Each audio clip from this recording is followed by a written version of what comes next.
Hello students, I hope that you have already watched part 1 and part 2 of the series on multiple sclerosis. So let us now begin with the physiotherapy management of multiple sclerosis. Management of sensory deficits and skin care.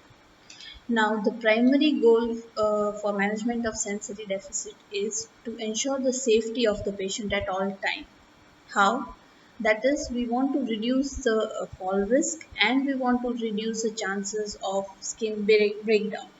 And for that, it is very necessary that the patient himself becomes aware about the skin deficits, the sensory deficits, and then the patient is encouraged to use some compensatory strategies. That is, one sensation is compensated or replaced by the other sensation which is intact.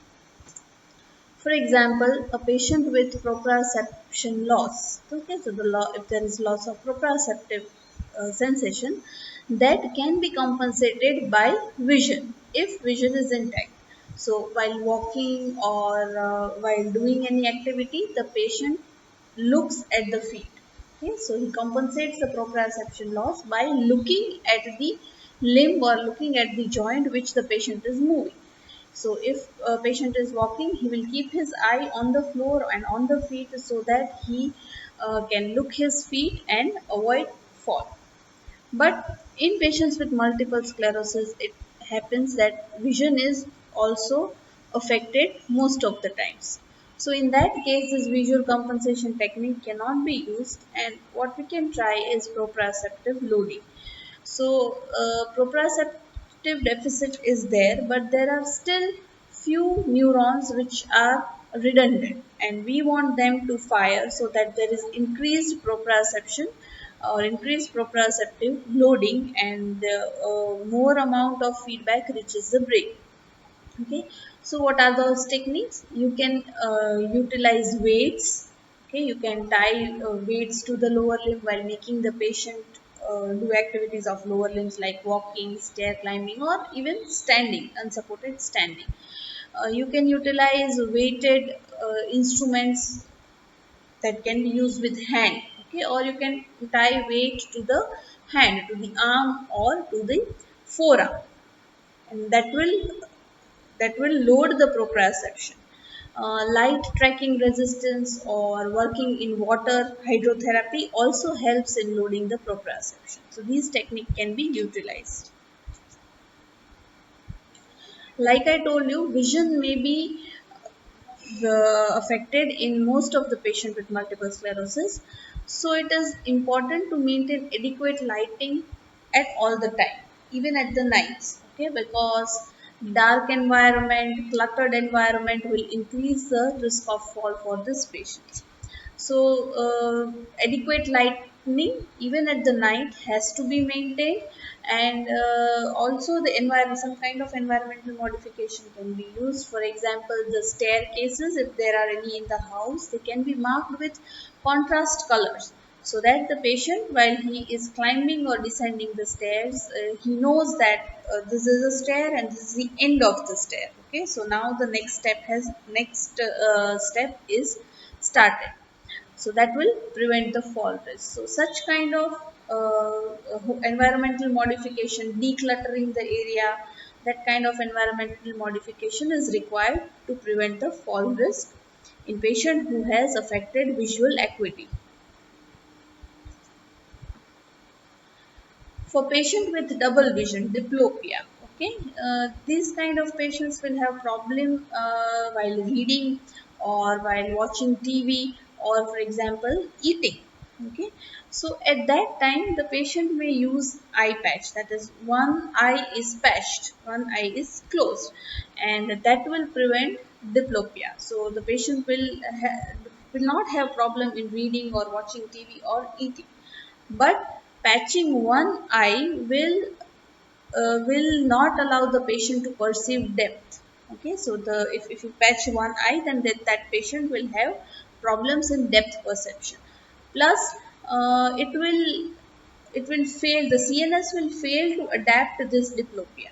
Okay, what happens to a patient with diplopia is that over a course of time, the CNS adapts itself, and diplopia diplopia is reduced. Okay, but if you patch one eye, that adaptation is hampered. So what you can do is that you can ask the patient to patch his eye when he needs to read, or when he needs to watch TV, or when he wants to eat or do activities which require focusing. Okay, but at other times he has to remove the patch so that the CNS adapts itself to this diplopia. Skin care is very important not only for patients with multiple sclerosis but for all the patients who have superficial sensory loss.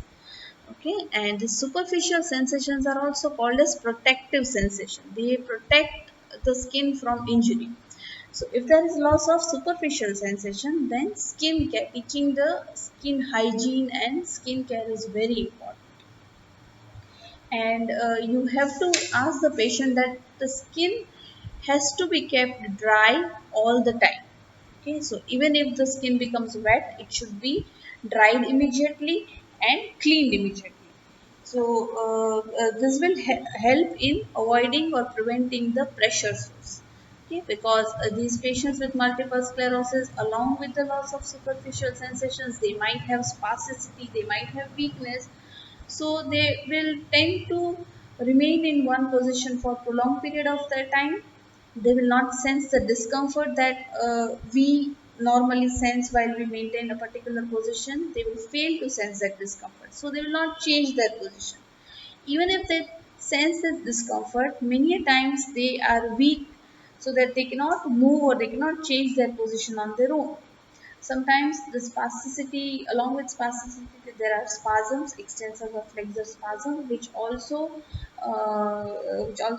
cause skin breakdown. So, because of all these associated conditions, skin care plays a very important role in prevention of pressure sores. So, how the patient will maintain skin care? Like I told you, one thing, the skin should be kept clean and dry. The skin should be inspected at least one time daily. Okay, so once daily the skin should be inspected carefully, and especially the areas which have bony prominences, which are pressure sensitive, and look for if there is any redness or small cuts in the skin, they should be attended immediately. Clothing that patient wears, it should be comfortable and breathable. Avoid all kinds of tight clothing with buttons or hems that can put pressure on the patient's skins. The patient should also be taught pressure relieving techniques. Okay, even if the patient is in bedridden, then every 2 hours either the patient himself should change the position, or if he is unable to do that, then a caretaker should be asked to help the patient in changing the position at every 2 hours. If the patient is sitting in wheelchair for a prolonged period of time, then every 15 minutes the patient should do a pressure relief maneuver. Okay, along management of pain. Now, before we move on to the management of pain, it is very important to ascertain the cause or the origin of pain. Okay, only if we know from where the pain is originating, we can treat the pain. So, first type of pain is musculoskeletal pain, which originates from the muscles or the joints. Okay, the most common cause for musculoskeletal pain could be malalignment of a joint. The muscles around the joint, they are weak or they are spastic, and they will cause the malalignment of joint, which will be painful. Another reason is malhandling of the patient by the caretakers. So, if the caretakers are using incorrect lifting techniques, that can cause micro trauma in the joint, and which that leads to pain. So, in such kind of musculoskeletal pain, stretching and massage and ultrasound have proven beneficial. So, stretching and massage can be used to stretch tight muscle or massage over the muscle which are in spasm, and ultrasound. They are beneficial for pain relief. Along with that, we need to train the patient in maintaining correct position of the joints at all time. If possible, we can give the external support so that the joint is positioned in correct position. Okay. Correct lifting technique should also be taught to the caretaker so that the further aggravation of this pain is prevented. Next is hermit sign. What is hermit sign? If you remember from the part 2, hermit sign is sudden sharp shooting pain along the spine that may radiate to the lower limb when the neck is flexed. Okay, so on the neck flexion there is the pain that radiates from the spine to the lower limb. So here what we have to do is we have to ask the patient to avoid neck flexion, right? So you can give soft cervical collar which will prevent neck flexion and which will prevent this hermit sign. Dysesthesias are painful sensations. They do not respond well to medication and other physiotherapy management. So for that, hydrotherapy with lukewarm water. Okay, so with a warm water, hydrotherapy has proven beneficial in managing of dysesthesias. The pressure stoking. Okay, so the pressure stoking gives neutral warmth and all-round pressure. So this sensation of pressure and warmth, they replace the sensations of pain, and that helps in the management of dysesthesias. Stress management. So stress relieving techniques like medication, biofeedback, okay, meditation, biofeedback, relaxation exercises, slow rocking on a rocking chair. All these techniques of general relaxation helps in management of stress. And if you remember from the part 2 of this series, that stress is a factor which aggravates many of the symptoms of MS, okay, especially pain and fatigue. So stress management plays very important role in management of MS. Strength and conditioning in multiple sclerosis has to be carried out with certain precautions, okay, because these patients will get very easily fatigued. So maximal muscle force during sustained isometric and isokinetic exercise is reduced in patients with MS. And the reason for this reduction is that there is reduced ability to activate muscle, reduced muscle metabolic response. The muscles are weak due to secondary muscle fiber atrophy. There is also an issue of spasticity. Okay, so due to these factors, the muscles are weak and you need to strengthen them so that the person is able to carry out his ADL activity. So the points to be considered here is the frequency of exercise, and the best frequency of exercise is alternate days. The duration of exercise will be kept short, like 30 minutes on alternate days, okay, and maximum to 40 minutes. So 30 to 40 minutes on alternate days. If the patient is very weak and is in advanced stage of the disease, then he may not tolerate this 30-minute sessions on alternate days. So then the duration of the exercise session has to be kept very less, maybe 10 minutes, and you can increase the frequency then. So instead of 30 minutes on alternate days, you can go for 10 minutes daily. The intensity are kept at submaximal, that is 50 to 70% of maximum voluntary contraction. Okay, and higher intensity, maximal intensities are detrimental and they can cause rapid onset of fatigue. So always go start with submaximal intensities of strengthening. Circuit training is beneficial. So what is circuit training? Where circuit training is a regimen of exercise where different workstations are placed and each workstation is designed to exercise a different body part. Okay, so there may be a treadmill and next there may be an hand ergometer. Okay, so then there may be a workstation which requires trunk exercise. So these workstations are arranged in a circuit and patient goes from one station to another, and that prevents fatigue. Okay, the circuit training is known to prevent fatigue, so that is very beneficial for reducing the likelihood of fatigue. Adequate rest period, it is very important, okay, in order to prevent or delay the fatigue. So you can incorporate rest periods in circuit training. So after the two station, there is a station where patient has to rest, okay, and then the next station again where the patient has to exercise. So you can incorporate rest stations in between in circuit training, or if you are giving strengthening exercises, then for one limb, then also after every set you need to incorporate adequate rest period so that the patient is not fatigued. Avoid overwork at all cost, because overwork can be detrimental and may reduce the patient's strength. Okay, so instead of gaining benefit, this overwork can be harmful for the patient's condition.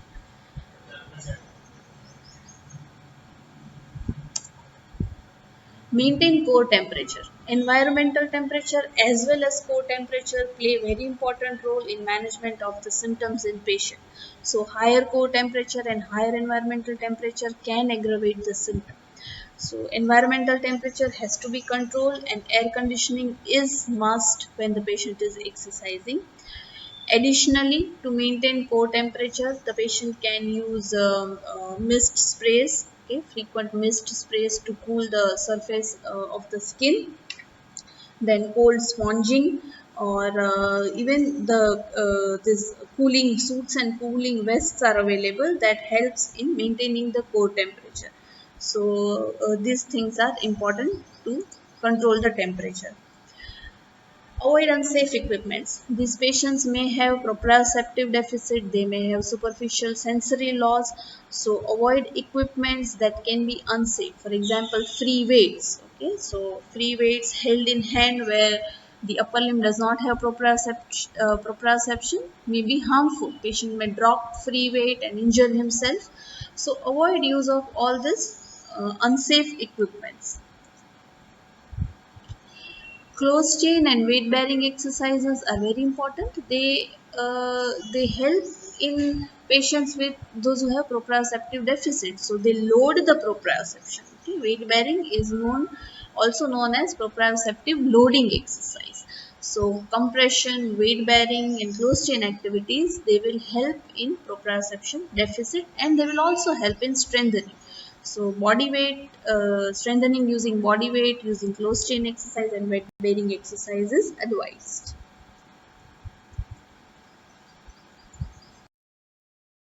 Aerobic training for patients with MS. Why do we need aerobic training? Because both exercise tolerance and VO2 max are reduced in individual with reduced cardiorespiratory fitness secondary to physical inactivity.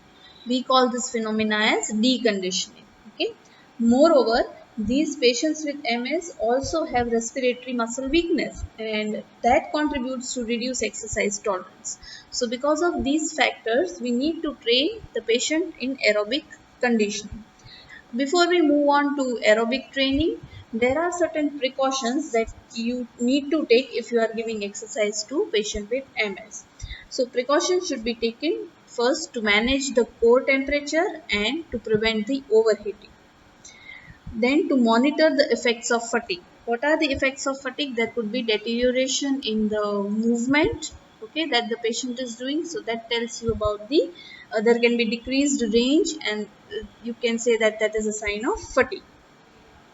Precautions should also be taken to prevent the harmful effects of overwork. So avoid overwork at all cost. And precautions should also be taken with certain medications, like if patient is taking amantadine, baclofen, amitriptyline or prednisolone, then you need to be careful because these drugs may have adverse effect, like they can induce muscle weakness, or they may reduce sweating. Okay, so you need to be careful when patient is taking such drugs. Continuous monitoring of the patient is very essential if you are giving aerobic training. What things has to be monitored? Where heart rate has to be monitored, blood pressure has to be monitored continuously, and RP, that is rate of perceived exertion, should be continuously monitored. The intensity of exercise is kept at 60 to 75% of peak heart rate or 50 to 60% of peak VO2. As in the previous slide, circuit training 30-minute session is helpful, it is more beneficial compared to continuous training. flexibility exercises. They are important to prevent the detrimental effect of inactivity and also the pull of gravity on weak joints. So, to prevent contracture and tightness development, flexibility exercises can be started as early as possible. This includes active range of motion exercises. Active range of motion exercises can be given to all the joints that can be moved actively by the patient.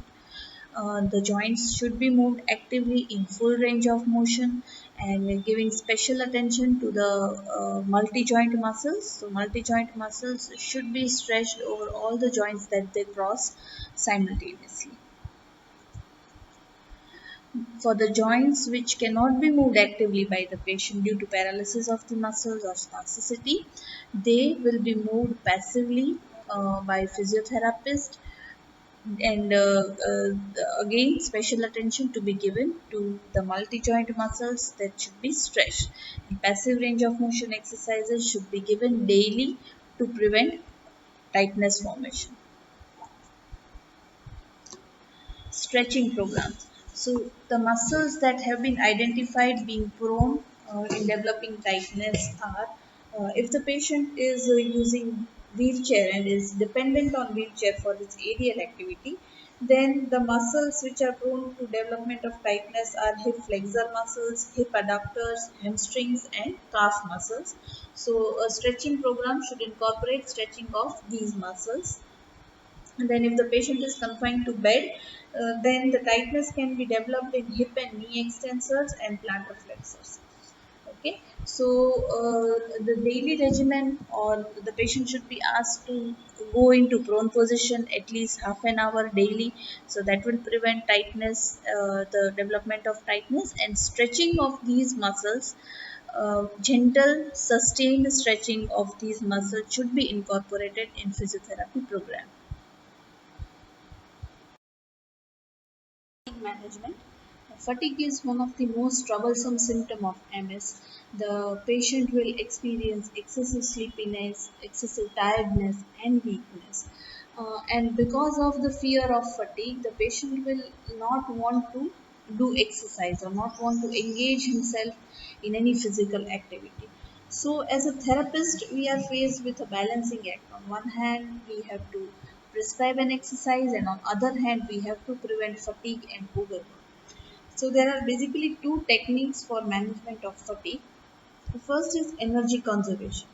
So, in simpler term, it is the energy saving. Okay, so we want to save energy from the task as much as possible.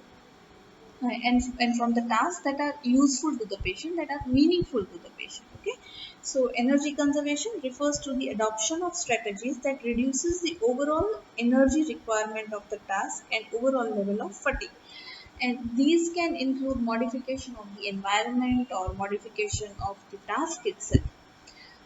For example, the patient may be asked to use electric wheelchair instead of the manual wheelchair in home or in community. So that greatly reduces the energy expenditure and prevents the fatigue.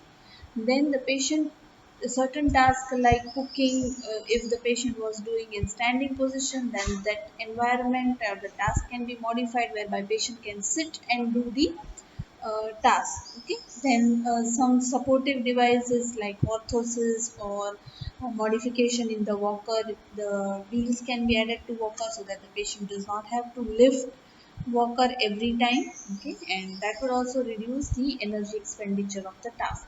So in such way, either the environment or the task itself is modified so that it requires less energy expenditure and patient can save energy for other work. Okay, so that is basically energy conservation techniques. The other technique is activity pacing.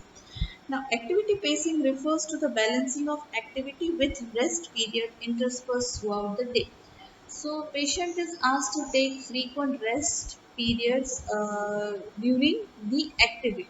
Okay, a large activity or a long activity can be broken down into small segments, and patient can take rest in between the two segments. Okay, so that is called, and the patient is also asked to prioritize his activity. So the activities which are more meaningful to him, like his favorite activities or the activities which are important for his ADL, they can be timed in the early part of the day when the patient is more energetic, in, like, say for example, in the morning. Okay, and again frequent rest period should be given between the activity, so that the patient does not get fatigue. Okay, so that is called activity based of spasticity. Spasticity hampers the ADL of the patient, and it also contributes to the development of many complications like pressure sores, development of contracture or other postural deformity. So spasticity can be managed by drugs which the physicians will be prescribing. As a physiotherapist, we can utilize cryotherapy or cold packs to manage the spasticity. Topical cold or ice packs or ice wraps, or hydrotherapy with cool water. Okay, that can temporarily reduce spasticity by decreasing tendon reflex activity and clonus, and it also helps in slowing the conduction of impulses in nerves and muscles. Okay. The second thing is sustained stretching. So gentle, sustained stretching. Avoid ballistic stretching at all cost. The stretching should be sustained. The stretching should be held for 30 to 60 seconds, and at least 5 to 10 repetition per muscle should be given in order to get the desired effect. This stretching can also be combined with rhythmic rotation of the limb, and also PNF techniques like hold and relax active contraction and contract and relax active contraction. These techniques have also found to be beneficial. For sustained stretch for long period of time, like for 30 minutes or 3 hours, we can utilize splinting the joint in stretched position. We can also utilize certain equipments like tilt table, making the patient stand on tilt table with wedges, with the toe wedges, which will stretch the calf muscles. So these equipments and splinting can be utilized for stretching for long period of time. Electrical stimulation to the antagonist muscle, the muscle which is opposite of the spastic muscle. It has also been proved beneficial in the reduction of spasticity, so that can be tried. And finally, generalized relaxation. So the generalized relaxation will decrease the generalized body tone, and this will decrease overall CNS central activity and promote relaxation, and by that also you can achieve some reduction in spasticity. Remember that spasticity management is to be done before all the other management of strengthening and balance. Management of coordination and balance deficits. Now, cerebellar deficits are common in MS, as we have seen in part 2 of the series, and this can be difficult to manage. So, the intervention of balance and coordination are directed at achieving first the static balance. Okay, so the control of static postures is achieved, and then the balance is challenged and the progression is made. So how is the progression made? Progression can be made through series of posture by gradually varying base of support and center of mass. So from wider base of support, the progression is gradually made to narrow base of support. From lower center of mass, the progression is made by taking the center of mass at a height. Okay, for example, the balance training can be started in quadruped position, where center of mass is lower and base of support is wider. This, once the patient learns how to manage static posture in quadruped position, the next static posture to be achieved is kneeling or kneel sitting, where the center of mass is a little bit higher and base of support is narrower than the previous posture. Kneel sitting to half kneeling to standing or plantigrade standing. This is how the progression can be made by gradually narrowing the base of support and taking the center of mass higher. After the control of static posture, the patient is encouraged to do dynamic posture and to achieve the control of dynamic posture. Now, this can be done by utilizing PNF technique, especially the PNF technique of dynamic reversals, and the progression is made through decrements in range. So, the wider range of movement is easier than the narrow or small range of movement. Okay, for from the point of view of control, neuromuscular control. So it is easier to control wide range of motion, and it is difficult to control small range of motion. So PNF dynamic reversal patterns, they can be started in wide range of motion and gradually progressing to narrowing down the range of motions. Apart from this dynamic reversal pattern, PNF upper limb and lower limb patterns can be given in sitting position, and that will challenge the sitting position. Okay, so it is difficult to maintain sitting position while the patient is moving one hand or one limb. So you can start with PNF pattern in one upper extremity while the patient maintains a sitting position. The same can be progressed to doing movement with both the upper limbs. Okay, symmetrical upper limb patterns, and the further progression can be given by giving asymmetrical upper limb patterns. So this is how PNF pattern can be started. You can also give trunk PNF pattern like chop and lift pattern, which are, like I said, asymmetrical upper limb patterns. So that can be utilized to train dynamic balance. Hydrotherapy is very important. It is a multi-purpose therapy for multiple sclerosis. It promotes coordination, and it promotes resistance to the movement, which improves the ataxic movement. So the patient who has ataxia will perform better in the pool in hydrotherapy. Okay, and if the water is normal temperature or slightly cooler, then it will prevent the increase in body temperature also, and it will prevent the fatigue also. So water provides graded resistance that slows down the patient's ataxic movement, while the buoyancy aids in upright balance. Okay. So hydrotherapy is beneficial. For the management of ataxia, various weighted instruments can be used. Weighted stick during walking, or weighted walker during walking. Then the weighted jacket for improving the balance in standing position or sitting position. So this addition of weight will load the proprioception, it will improve the proprioception, and it will control the ataxic movement, and so the patient with ataxia will perform better when using weighted instruments. So weighted instruments can be used. Variable practice. Okay, what is variable practice? The posture that patient has learned to control in the OPD or in the department, the patient has to control them during his ADL activities also. So you have to modify the environment in such a way that patient can transfer his activities to the community. Okay, so for example, effective training should involve variety of tasks that challenges the balance. So as the training progresses, tasks are modified to promote adaptation of skills.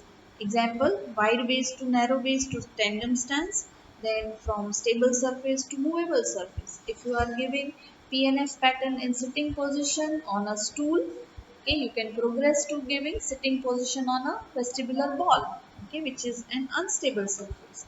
You can also vary the sensory inputs. So you can ask the patient to stand with eyes open, then progress to eyes closed, or stand on a firm surface and then progress to standing on a thick foam surface. So the sensory input is also variable.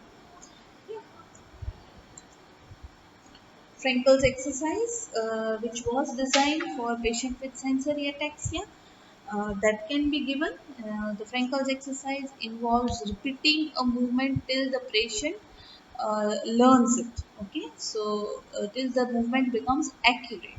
So repetition, accuracy, and the patient's precision is very important in Frankel's exercise.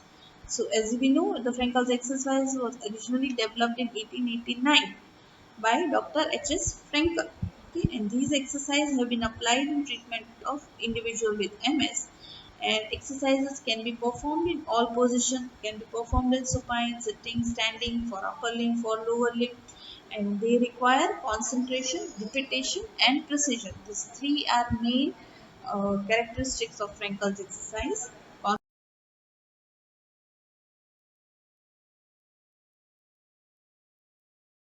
Training. Early gait problems in patients with MS often include balance and heaviness of one or more limbs. Patients frequently report difficulty in lifting their legs, and weakness in dorsiflexor muscle is also very common. So, strengthening of the weak muscles and stretching of tight and spastic muscle is the pre-gait training. The weak muscle may include dorsiflexors, quadriceps, and hip abductors. These are the muscles that, if weak, can affect the gait directly. And stretching of tight and spastic muscles. The patient will need verbal and manual cueing because the patient might have sensory problems or deficits in proprioception and superficial sensation. So patient will require verbal and manual cueing about the amount of weight bearing that has to be done. Okay, so the patient has in all the postures, sitting or in standing, the patient has to bear weight equally on both the limbs. So there the patient may need feedback from the therapist, okay, or the patient may need a mirror through which the patient can get visual cueing. So standing and walking activities should stress safety and maintaining a stable base of support, maximum weight bearing through lower limbs, and adequate weight transfers and forward progression with trunk, limb, and pelvic kinematics. Okay, so normal walking will require the patient verbal and manual cueing. Correct orthosis. Yes. So if dorsiflexors are weak, we can prescribe the AFO, lightweight polypropylene. AFO is the most commonly used. It is lightweight, so the energy expenditure is not increased while walking. Okay, and it also provides a good cosmesis. So the patient will not have problem in grout clearance, and it also controls the knee joint indirectly. So AFO can be prescribed. Other walking aids like canes, forearm crutches, or walker may be necessary to compensate for deficits in strength, sensory loss, balance, or fatigue. Okay, so in these cases, the patient may need walking aid. For patient who is in advanced stage of disease, and for whom walking or locomotion on foot is highly demanding the energy, and the patient is getting easily fatigued, then it is time to shift the patient to some of the wheel mobility device. So two types of wheel mobility device are available, either powered scooters or powered wheelchairs. Okay. So the patient who has adequate trunk stability and who has good upper limb function for, and also the appropriate visual, perceptual, and cognitive skills, for them a powered scooter will be enough, and the patient with that powered scooter does not carry a stigma of that a wheelchair carries. Okay. So patient who has good trunk control and upper limb function may be given powered scooter. But the patient who needs postural support, and also who has problems with upper limb function, and there is a profound sensory loss, these patients will require wheelchair. Now, the usual manual wheelchair will not be used by these patients because it tends to fatigue the patient.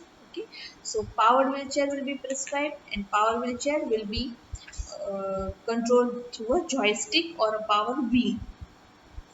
In addition to wheelchair, patient may also require some accessories that with wheelchair because of spasticity and weakness. The patient may need a lap belt, okay, especially if the patient has extensive spasms, or patient may require heel support to keep the foot on the foot plate, okay, or a high backrest if the patient does not have sitting balance. So these accessories may be required along with the wheelchair.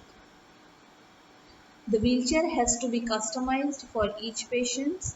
Okay, so the measurement of the patient has to be taken, and wheelchair has to be designed accordingly, customized for each patient. Training of a patient with MS is a team management, and the team includes physiotherapist and an occupational therapist. The role of physiotherapist is to work on the strength, flexibility, and functional mobility of the patient. Functional mobility can be improved by giving various types of mat activities like turning in bed, prone to quadruped, quadruped to side sitting, supine to sitting, sitting to floor sitting to mat sitting, sitting on a chair, various transfers between the two surfaces, sit to stand, etc. These are all mat activities that help the patient to improve the bed mobility or functional mobility and also to transfer from one surface to another. Various adaptive equipments may also be required by the patient for his ADL or for his daily functional activities. And adaptive equipments can be include bed or bathroom grab bars, overhead trapeze, raised seat, transfer board, or hydraulic lift. Okay, wrist rest to facilitate writing or typing, and plates and cups with lips to minimize the spills are also helpful. Long-handled shoe horns, reachers, button hooks, sock aids, all Velcro, they are also helpful while the patient is pressing. Wheelchair training will be given to the patient to maneuver. So the patient learns how to maneuver his powered wheelchair, how he can take turns in the wheelchair, how he can take turn right, how he can turn to the left, how to climb on the slope, how to get down from the slope, how to do transfers from wheelchair to bed or bed to wheelchair, wheelchair to car or wheelchair to commode. So this training will also be given. Management of speech and swallowing, the physiotherapist should closely coordinate with the speech and language pathologist and occupational pathologist. The physical therapist can assist in respiratory muscle training and also improving sitting position, head control, and oromotor coordination. So, respiratory patterns can be facilitated through use of manual contacts, like we do while we teach diaphragmatic breathing, by giving resistance training to the inspiratory muscles, and incentive spirometry. The therapist should focus on diaphragmatic and segmental breathing. Expiratory technique like assisted coughing can be given for effective coughing or effective clearance of the secretion. A significant increase in expiratory muscle strength was demonstrated following the 3-month training program in patients with MS. So, respiratory training, respiration is an important part of speech. Okay? So, respiratory training is important too for the management of the speech. For management of dysphagia, okay, an upright position with slightly forward head and chin parallel to the table or slightly tucked in is necessary to achieve good swallowing. And oromotor exercises can improve mouth function and include specific exercises for lip closure, tongue movements, and jaw control. Facilitation of swallowing can be started by improving the trunk control, and a patient can also be given resistive sucking through a straw, and gradually narrowing down the diameter of the straw can increase the resistance. Thicker liquid which provides some resistance and therefore some facilitation of muscle action are generally easier to swallow than thin liquids such as water. Moist food are easier to manage than dry ones. Semi-solid and pureed food are easier than regular solid foods. And foods that irritate the throat and crumbly or stingy food should be avoided.